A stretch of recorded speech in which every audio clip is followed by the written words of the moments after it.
Well, hello, and I want to run through a training with you today that I've built out to help you have a profitable business. So this is the Profitable Business Training Program. This is something that I've put together specifically for people like you who want to have a profitable business, who are struggling to get there and need a few pointers. So let's dive into this. So as I mentioned, this is a training program. This is designed to give you real actionable information and details to help you create a profitable business. My whole goal with everything that I do here is to help build businesses that last. And that goes down and back to the fundamentals of the structure that underpins the business, the framework that the business is structured around, and then what action do you take on a day-to-day basis to actually implement those things to create that profitable business. So these are the three pillars of a profitable business. You have the product, you have the sales, and then you have the team. Yes, there are more parts to a business, but these are the three key pivotal pillars inside any profitable business. So we're going to run through a training on these to hopefully help you be more profitable in your own business. So the first thing we're going to look at here is the product. So the first thing we need to look at with any product is market fit. So market fit is where you test your product or service or idea to make sure that there is actually a market for it. There is no point having something that you think is a good idea, but nobody is going to pay you for. So the way we do this is we take our product or service idea and we go and speak to people. What we want to find is that 15% or more of people that we speak to say that in theory, if that was a product or service that was available, that they would be interested in it and that they would consider paying for it. The next thing we need to do is, of those 100 or more people that we speak to, at the end of that, start practicing your sales. See if you can get somewhere between 2 to 5% of those people. So if you've got 100 people, that would be 2 to 5 sales where you actually get money for the thing that you do. If you can find in your first batch testing of your product or service idea, 2 to 5 people that will actually pay you money for what it is that you deliver, even if it is at a reduced rate, that tells you you have at least the very bare bones of market fit that you can improve on, and then you can go from there. If you find that you have an idea, a business where 100% of people say that they would like it and they would give you money for it, but then when you go to actually ask them for it, nobody will, it probably means you've got a great friends group who is trying to encourage you, but nobody's actually prepared to put money down. So part of product market fit is making sure that you can actually deliver at least a working prototype, a working first draft of the product or service to a point that it is actually worth money that someone would pay for, and then actually collect money for it. Profitability is the next part.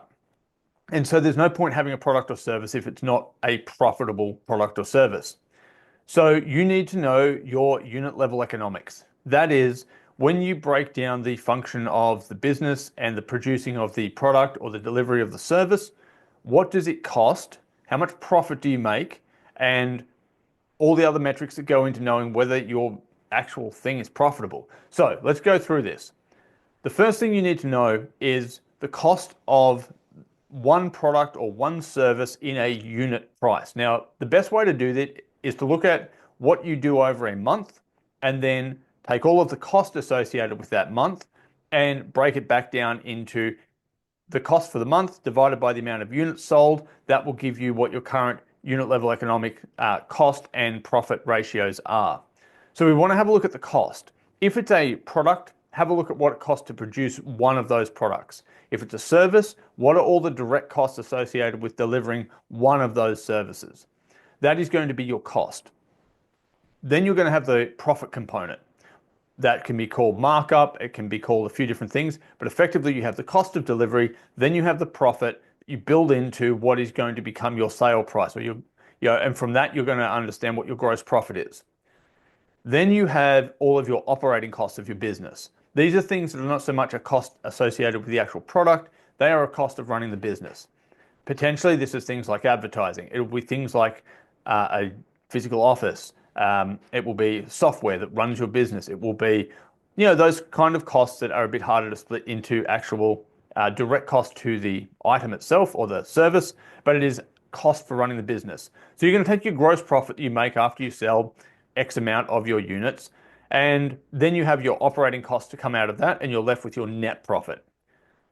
What we want to see for a profitable business is that you can live and pay anything external to the business out of only 50% of your net profit. If you can achieve that, you leave 50% of your net profit in the business to allow you to expand, grow, capital expenditure, other things like that. It gives you working capital, and never take more than 50% of your gross profit actually out of the business. That will make sure the business is able to grow and you're able to be profitable personally and whatever else your business structure requires. But make sure you keep 50% of your net profit inside your business. Okay, then scalability is the same set of information that we have there. We just need to look at that unit level economics and that same breakdown. What does that look like at scale? When we have to have a management team involved, what are those costs? Now, they're either going to fit into product cost or they're going to fit into our operating costs. Rerun these numbers and see what it looks like when you have 10 times the volume, when you have a management team and a labor force and additional product, additional freighting, whatever your other costs are going to be. And yes, this is an assumption, but what that is going to look like at scale, are you still profitable? Because sometimes what will happen is as you scale up and you now have more workers and you realize, well, if I have 5 people working over there, I'm going to need someone to manage them. So now I have a manager involved, and then I'm going to have this other thing involved and would need a bigger workshop or a bigger office. And so I look online and I see what a workshop or an office of that size is going to cost, and I factor that in and I realize, oh no, my actual net profits once I do all that calculation is actually dropping drastically. And if I had any more overhead costs, we actually may not be profitable at all anymore. That tells you that you've either got a pricing issue, you've got a product issue, or you've got some other issue in there where as you scale, you may not have the profitability that you had when you were small. So the next big key pillar in any profitable business is sales. Sales is the lifeblood of any business. So let's have a look at this.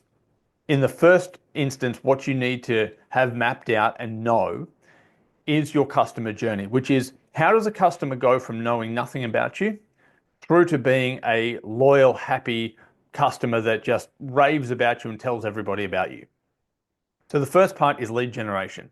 You need some way to actually go out into the world and tell people about what you do and get them to come to you and say, hey, I'm really interested in that thing that you do, tell me more. Then you need to have some form of a qualification process. How do you qualify your leads? This is going to be where people often run, say, a questionnaire form, or they will do an interview, or they'll do some sort of hurdle that the client has to go through, or the potential client has to go through to find out if they are actually a good fit. Now, if you have a really low ticket thing, if you're selling baseball hats, you really don't need to qualify people other than to say, do you have a head to put it on? If they want it, they can buy it. That's not needing to really qualify a lead. If you're selling a house, you're going to need to qualify quite a lot. If you're selling mortgages as a bank, you need to qualify that client quite extensively to make sure they can afford it and they meet all this criteria. And so somewhere in the middle of that, you will need to do most likely some kind of qualifying of your leads to make sure that they are actually a good fit.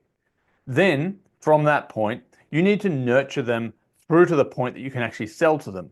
Now, this may be a very short cycle. It may be, hey, let's have a chat. Yep, I think you're a great fit. Jump right on in. Or it may be something where, let's say you're selling new homes. And so you start advertising to people that you build homes, and people are thinking about buying a block of land and building a new home, and they come to you and say, let's do it. I'd love to get a home through you. They still have to buy the block of land. They still have to wait for all the permits to go through. And this cycle could be 18 months, 2 years, 3 years before they go from actually first engaging with you to actually buying from you. And so what does that look like? How do you keep them engaged that you don't lose them a year and a half in, that they forget that you exist and they go somewhere else? What is your process to actually look after that person as they're coming through the process? And then you have obviously the sales process itself. And then from that sales process, you're either going to win the client or you're going to lose the sale. If you lose the sale, What is your pathway? Do you have another way that you can gently nurture them on the back end that maybe they'll come back and buy from you later? Do you have any other thing? Do you have the ability to downsell if the thing you're trying to sell is not the right fit for them? Can you offer them something that is going to at least partially help, but maybe not be the full thing that you were originally talking about?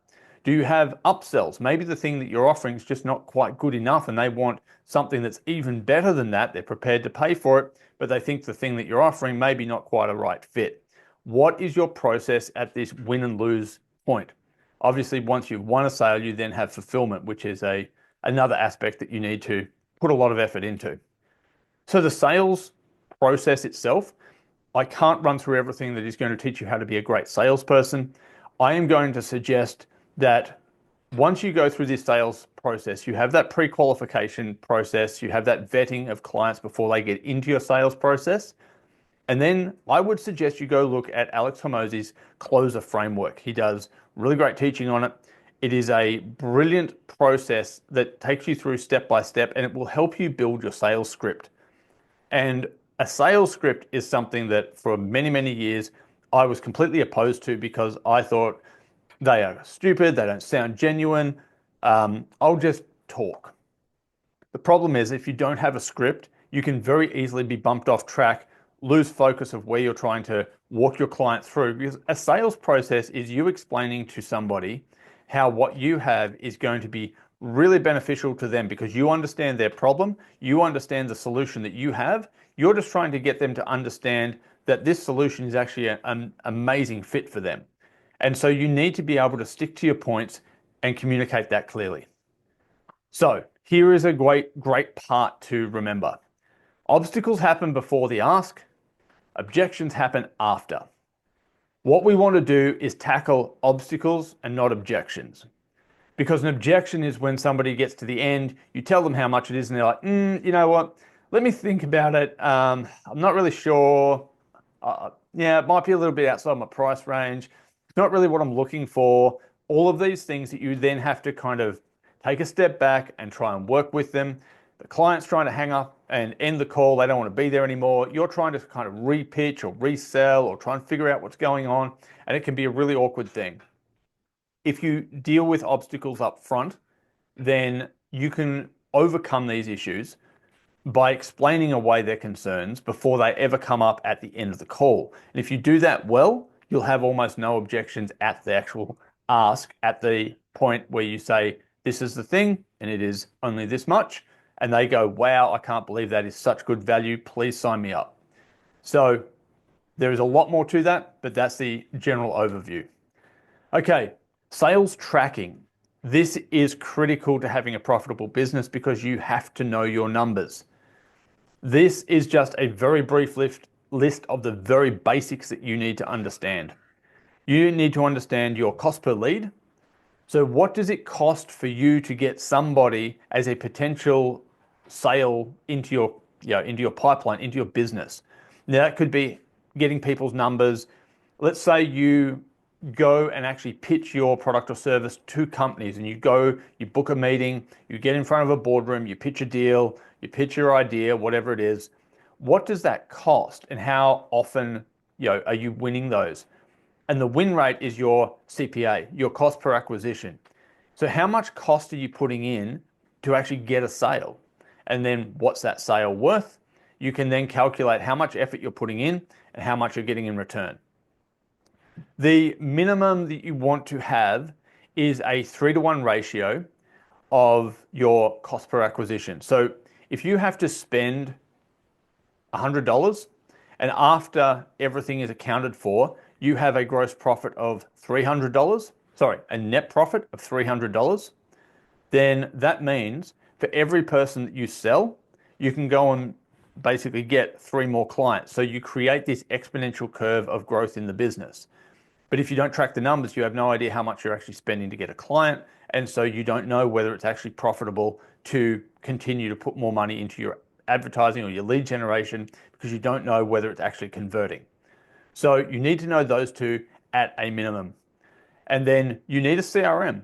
a CRM is a customer relationship manager, and you can do this with an Excel spreadsheet, or you can go to some fancy softwares that have a bunch of good features. We use a very particular one and love it. It works brilliantly for what we do. And it is able to track all of the incoming data from social media platforms, from our advertising, from all of those external data points. We can then track through a cycle. It then manages that customer. It sends out emails and texts and reminders, and we can put in there to provide additional value through ebooks, videos, trainings, whatever we want to sort of help people with, and we can automate it. We can track everything. We know our closing numbers, how much our sales are doing. That's all managed by the CRM. Now, the other thing that we need to look at is the lifetime gross profit of a client. Now, this has a lot to do with retention, and this has a lot to do with recurring revenue type models. If you do a one-time purchase, then this is pretty easy to track because you know what the average purchase is worth, and you know they only buy once every 10 years, so it's really a one-time sale. Or maybe you sell them, like clockwork every 10 years. Now you have a recurring revenue. It's just a longer sales or a longer turnover cycle. So what you want to know is how long do clients stay with you, and what's the average spend that they have. So if they're spending $100 a month and they stay with you for 10 months, that's going to give you $1,000. And I'm talking in profit numbers here. So if that then is $1,000 that they are profitable to you, that lifetime gross profit is $1,000 per client. Now you know if I spend $100 to acquire a lead, per acquisition, $100 per acquisition, and their lifetime gross profit is $1,000, you have a 10-to-1 ratio. And that is brilliant. So by tracking your numbers, you can see where you can afford to spend more money or where you're not so profitable. You have to know your numbers. This is a huge part of business. The sales script. You need to write it down. You need to train it. You need to role play it, and you need to use it. And this can be really weird if you've never done it before, because what happens is you start to speak off a piece of paper and you sound like a robot. You can't remember your lines. And I'm speaking from experience because this is how it happened to me. I hated doing scripts until I realized I had to do it, and then I just got on with the job. But I really struggled with it, and it took me quite a bit of effort to actually get through and learn how to use sales scripts. But it saves you having to remember, and it saves you getting diverted when somebody brings something up that takes you off script, because you know exactly where on the script you need to come back to. You can just divert the conversation and get back into your flow, and it's super simple. And if you're following the same process each time, it makes it very easy to be able to get through all the points, make sure that you've covered everything you need to without going, oh, did I remember to tell them about that thing? Well, it doesn't matter. If you've followed your script, you know you've told them everything you need to, and you're doing it in the most efficient way possible. Fulfillment is another, I guess we tie this into sales. You're selling something, you need to actually deliver it. Now, one of the big parts here is ensure that value is received, not delivered. What I mean by that is value is only ascribed by the person receiving it, not by the person delivering it. So you may think that you're delivering amazing value to somebody. If they don't perceive it as valuable, it's not valuable. And so you need to make sure that your client is receiving the value and that they are actually comprehending the value and they actually see the value. Because if you have missed that step and you just think it's valuable, but nobody else does, you will not have a business that can be scaled because you don't have enough clients. People don't want your thing. So make sure the value that is being given is actually received by the client and that they understand it.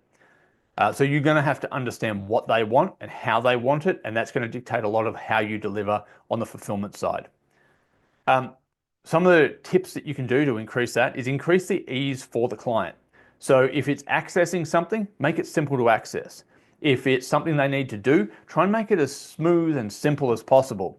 If it's a software interface, try and make that as user-friendly as possible. Don't hide things. Don't make people jump through too many hoops, because the more resistance you put into something, the more effort people have to put in and they give up quicker.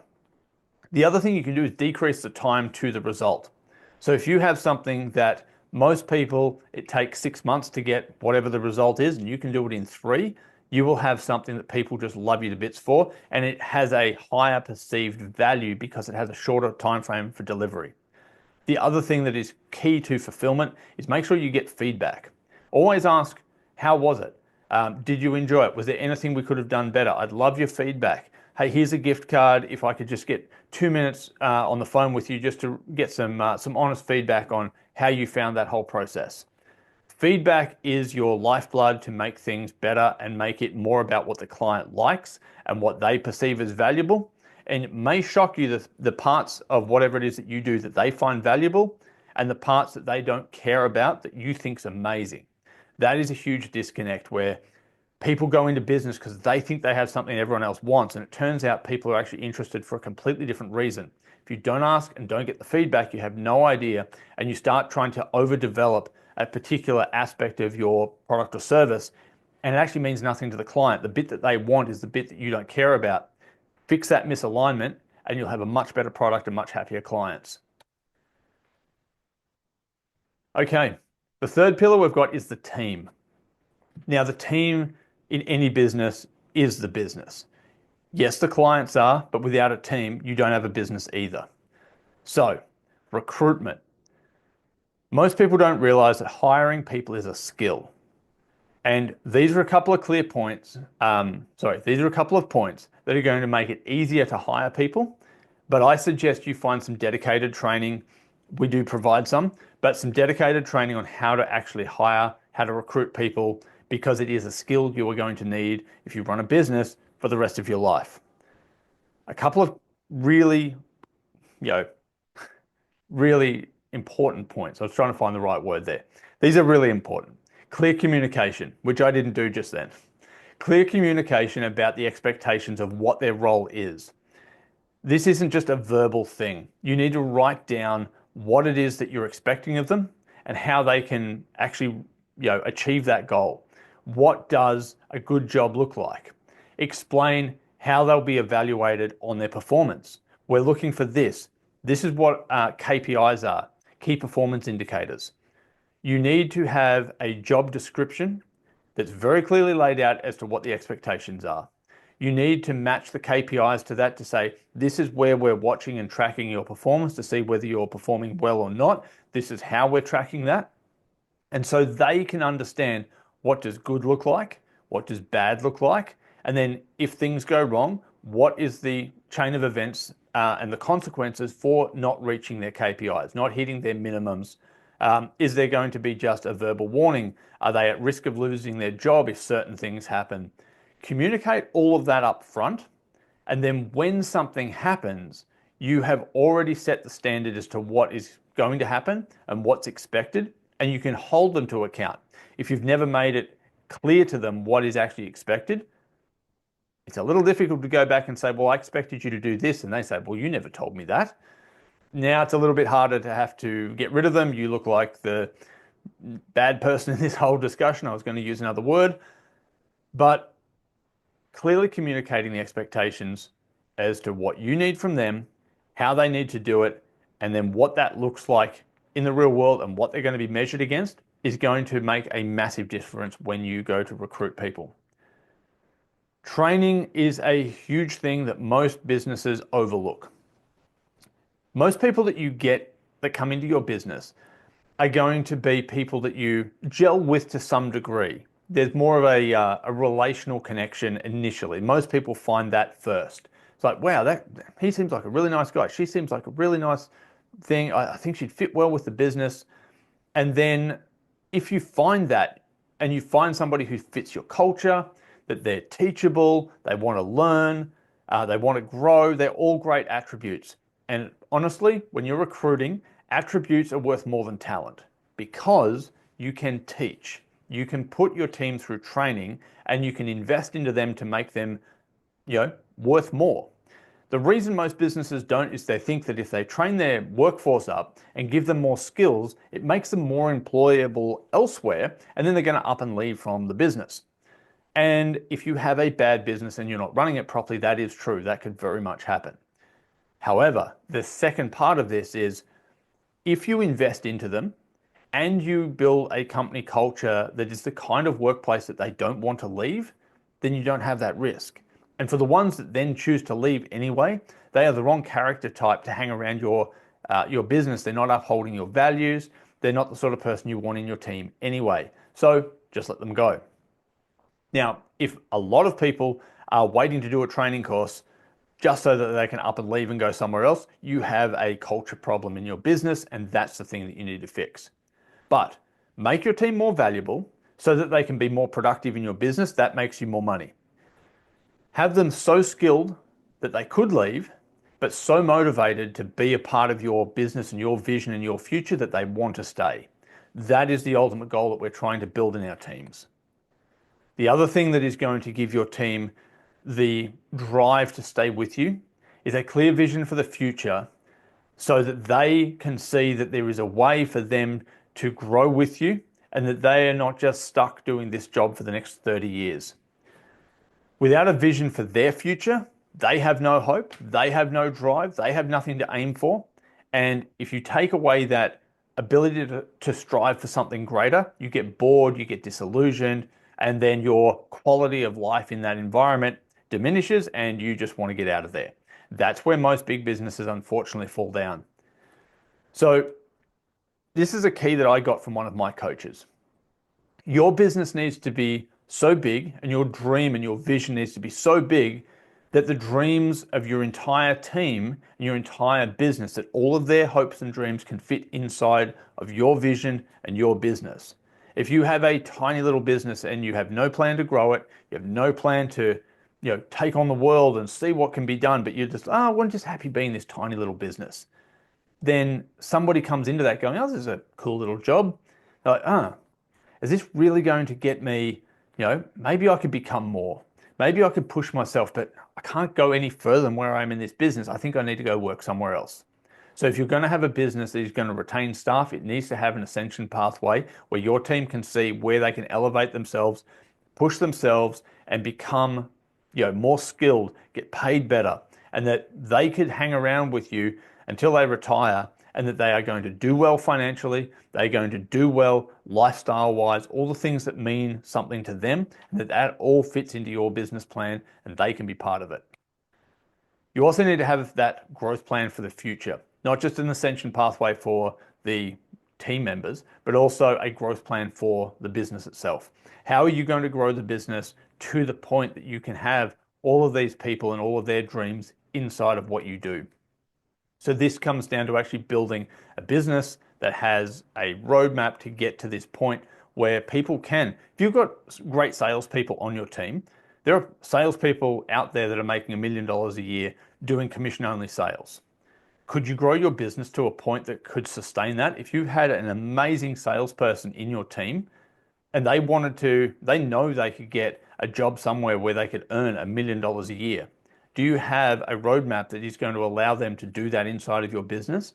Or is your roadmap only going to get them to 100,000 a year and then they're forced to leave and you lose your great talent because you never had a growth plan that would encapsulate what they needed? So keep that in mind.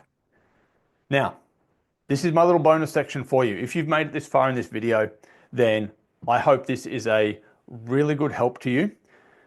This is probably the greatest benefit, the greatest unlock that I had in my business and professional career. And I've been in business 15 years, so I've tried a lot of things the wrong way before I figured out how to do them the right way. This here was probably some of my greatest unlocks in my growth. So I want to share it with you, and hopefully this will be of value to you too. So why not enough people buy from you and how you can change that. If you're interested, I'll share it with you. So this is some wisdom that was passed down from me, from one of my coaches. Some of you may know who that is. This is JT Fox. And this is just a few of the people that he rubs shoulders with. And I looked at people like this and went, I don't see how you get in to meet these people unless you are worth millions, if not billions of dollars, and get into these rooms where people who are also worth billions of dollars want to sit down and talk to you. I would love that opportunity, but I have no idea. I'm just trying to hold my business together. I'd love to be this kind of a person and be able to meet these people, but I don't think I can pull that off. I think I'm just a little fry. But I look up to people like this, and I started getting coached by JT, and I started to have my eyes open to what was actually possible. So once I understood these simple keys, I gained access to more than I could ever have dreamed of. So let me share it with you. Here you are, or here I am. I got the opportunity to meet Joe Foster on the left, the founder of Reebok, Jim Keys on the right, who was the CEO of 7-Eleven and Blockbuster for a number of years, some amazing people, and I've met a bunch more people. I'm not going to go through all the people I've met. I just want you to know that I went from dreaming about it to being able to be the guy there. So how did this occur? Well, I had to start rethinking how I approach business and how I approach clients. The number one key that I got as a takeaway from some coaching I got from one of my coaches, and I believe this was one of JT's, which is how you do one thing is how you do everything. Now, at the time when I heard that, I was like, that's a cool little catchphrase, and it didn't mean much. Once I actually understood it, this has been one of the most powerful things that I have implemented into my life. So if you have an issue getting people to come to you and buy things, have a look at how you buy. What kind of a customer are you? Because you are going to act and behave a particular way. You're going to attract people that act and behave in a similar manner to you. And so you are going to find yourself attracted to clients and customers who are very similar to you because you're going to have personality type things that you gel with. Without getting too far into it, there is an element of the laws of attraction that I do agree with. Maybe not all of it, but there are certainly aspects of it. Part of that is just we behave on a particular level and we attract people similar to us. So if we're having a hard time getting people to buy from us, how do we go when we see something that we know, could benefit us? Do we sit there and go, that is a next stepping stone in my life. I'm going to grab that with both hands and I'm going to do it right now because I can see there's value there. I'm going to take a risk. I'm going to do it because if I implement this correctly, this could really change my life. And you take every opportunity that turns up like that. Or do you look at opportunities and go, well, this could go wrong, maybe it won't work, and you overanalyze and you don't do it and you dream of it, oh, maybe I should have, no, maybe it was a waste of money. Then you get clients that argue with you all the time and don't want to purchase your thing. Why is that? Highly likely because that's the kind of person you are and that's the kind of person you attract. So how you do one thing flows right through your life and becomes how you do everything. Into point 2, you sell how you buy. If you are always skeptical, always, maybe I'll do it later, you're not quick to take action, you think about it for 6 years and then you just live in this world of regret, don't be surprised if that's exactly how all of the people who come to you, or the majority of them, buy from you, where they are skeptical. They don't buy, they think about it for 10 years and they never do anything about it. And if you were to talk to them after that, they're like, yeah, I probably should have, I couldn't be bothered. How you sell is how you buy. And the people who come to you are going to buy in a very similar fashion to the way you buy. So have a look at how you interact when people are offering you opportunities to expand your personal life, your business life, whatever it is. Do you sit back or do you take action? Once you make a change, and this happened to me, once you make that change and you start just jumping in, you know what? I can see that there is value here. If I apply myself, I'm going to grab it. I'm going to grab that opportunity. I'm going to grab that opportunity. Once I started doing that, I started engaging with people in my professional world who acted the same way.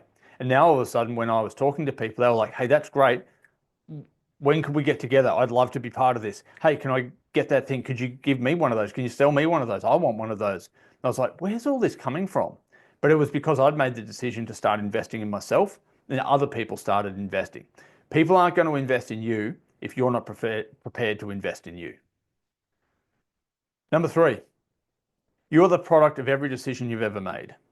This was also a hugely powerful statement that I took on board to realize that it's not the conspiracy of the world against me and that I'm the poor little person at the end that just couldn't cut a break.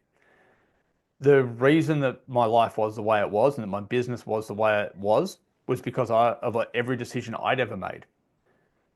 The key here, make different decisions. Learn how to make better decisions and your life becomes better.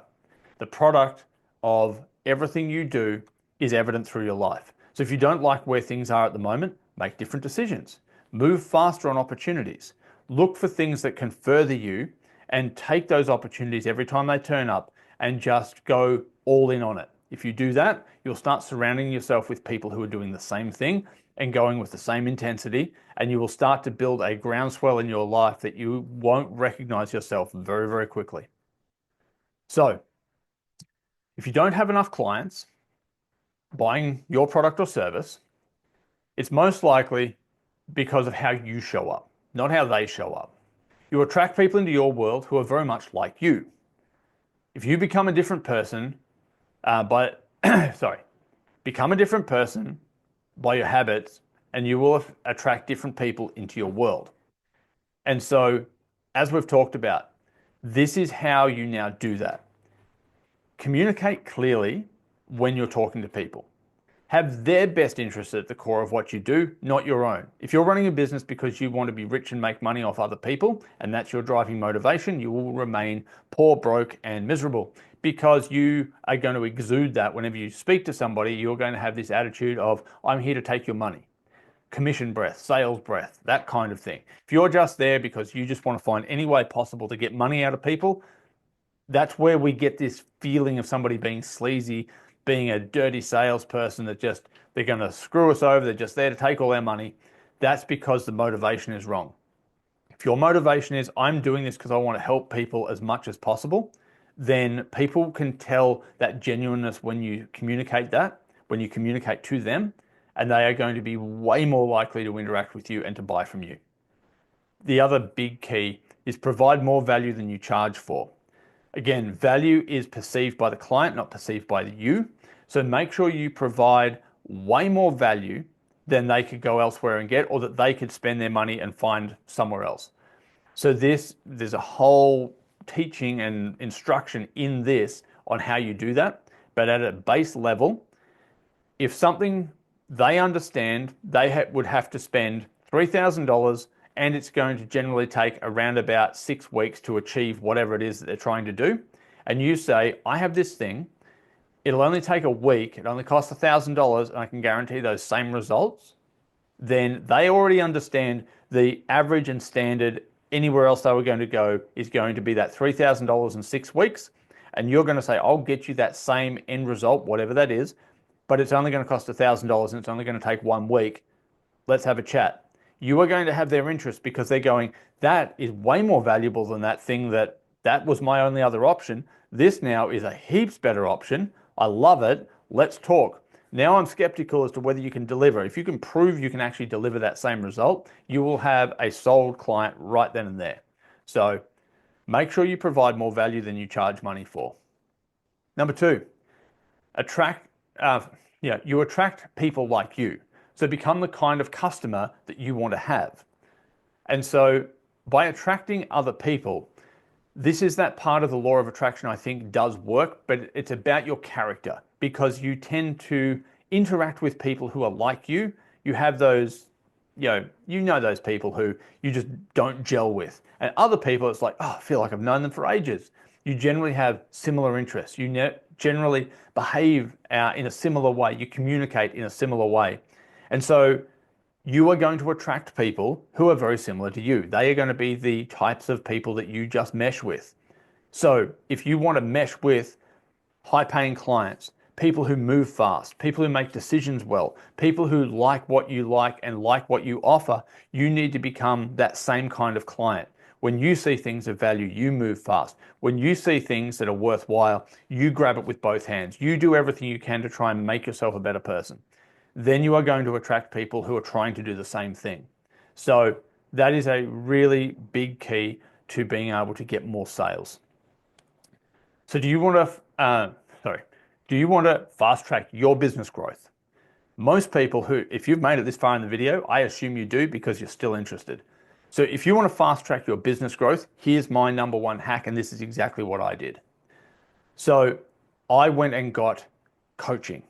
I have 3 coaches right now that I pay for, because the fastest way to grow is to go talk to people and learn from people who are way ahead of where you are, and they can provide you all the shortcuts, or a lot of shortcuts. Doesn't mean there's no work, but it means you don't have to keep smashing your head against a brick wall doing the wrong thing. They can provide pathways and guidance that is going to get you to your results way faster. These become those high ROI investments in yourself where you go, if I invest with this person and I train with this person, I can see the results that they've got and what they're doing.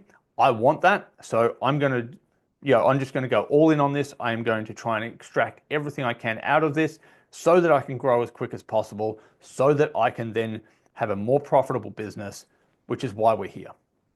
So I have built, after 15 years in business, the Business Growth Project, which is my way of taking the lessons, the coaching, all of those things that I have put into my life to get myself and my business to where I am. And I have made that available to as many people as want it.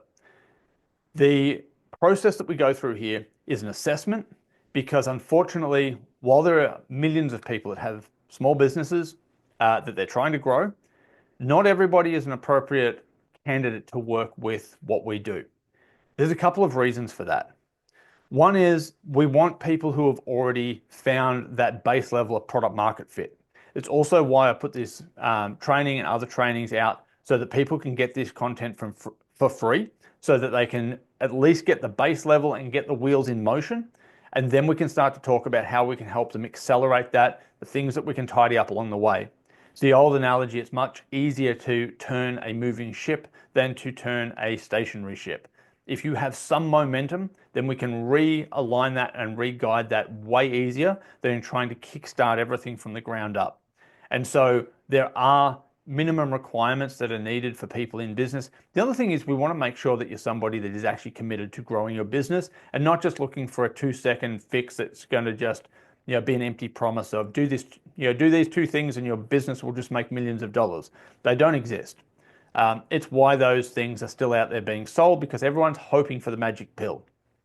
There's not a magic pill, but there are a set of skills that you can learn that are going to allow you to get the result that you want. Generally, you have 2 ways of achieving them. You can bash your head against all those brick walls until you figure it out yourself. Most people, that is going to be more than your lifetime's worth. Or you can leverage the skills and experience of people who have gone before you and get there way faster.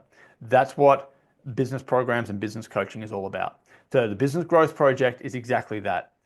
If you are somebody who does fit the base criteria, then you get acceptance into the program. And from that, what we do is not just give you information. There is an entire business course and structure underneath to, yes, give you the information, yes, teach you the overarching principles and information, but it's the implementation which is where the magic happens. Now, implementing things is unique to your business. It's very, very difficult to take a concept off the internet and then figure out how to apply every nuance of that into your business. If you have dedicated coaching, then you can get that because you can ask somebody a direct question and say, I have this issue in my business. I'm trying to implement that thing that we learned there. I'm struggling with this. What do I do? And someone can give you exact advice that is going to speed that up rather than you having to do all that trial and error. So that's what we do. And then to guarantee that you guarantee that you grow, we actually have built a system where we can guarantee our results. And if we don't get at least double the investment that you've put into the program back in additional income, and we do this, we actually measure at the beginning, we measure at the end, and if you haven't had any actual gains to the value of at least double whatever it is that you've invested into the program, we give you 100% of your investment back. We give you that money back. Because if we can't do our job and help you grow your business, and you've done all the things that we've asked, hey, there's something that we've done wrong. If that ever happens, I will gladly give you your money back because I haven't been of value to you. And my entire goal is to be of value to you so your business can grow and be everything you need it to be. The last thing anybody needs is for a business coach or a business program to suck money out of their business as they're trying to grow, take their working capital and deliver nothing in return. And so we give it both a defined time period. We will get this result by this time. And if we don't, you can have 100% of your money back. I want to make sure that people actually get their businesses to grow and they actually get results. I have also been the recipient of empty promises and losing tens of thousands of dollars and more to things that looked good up front. I didn't know that, what I was really getting into, and lost a lot of money in my early days. So I want you to avoid that. And I want you to be 100% confident you will either improve your business notably and you will make way more than you actually invest into the program, or you don't pay a cent. So that's what we do. And yes, I understand it's a little bit different to what other people do, but it's because I actually care. So that's my offer to you. If you're interested, as I said, there is a criteria. This isn't just open slather, come on in and just anybody comes through. This is very much a case of me trying to help you. And if you've made it to this point in the video, clearly you're the type of person I want to talk to, because you're clearly already motivated to do something about making your business better. So let's have a chat. There is a link either in the comments section or in the description. Click on that and it's going to take you through to a landing page where there's going to be a quick question about where and how you came across our information, what platform that was on. And then it's just a name, email address, what country you're in, because this does go out to multiple countries. We have clients in countries right across the world that are learning how to grow and run businesses, because the principles of business operate universally. It's not how to run a particular business, it's the art of business. And once you understand that, you can apply it to any business anywhere in the world. So we have clients from all over the world. So put your country in as well, so we know what time zone you're in, because it will also ask for a phone number. We're going to reach out, have a conversation with you. If you happen to be in a country that we don't know what country you're in and we call and it's 2 a.m, you may get a little upset. So let us know what country you're in so we can give you a call at a time that is appropriate to you. Anyway, that's it from me. Keep an eye out. I'm going to be building more of these training programs. And if this is something that you find beneficial and interesting, even if you're not wanting to jump in and actually get coached and trained and get all of the good hands-on stuff that we have, I would really appreciate it if you could give it a like, share, subscribe, all the good things that help us push the channel out and get this information to as many people as possible. All right, take care, and I'll see you in the next one.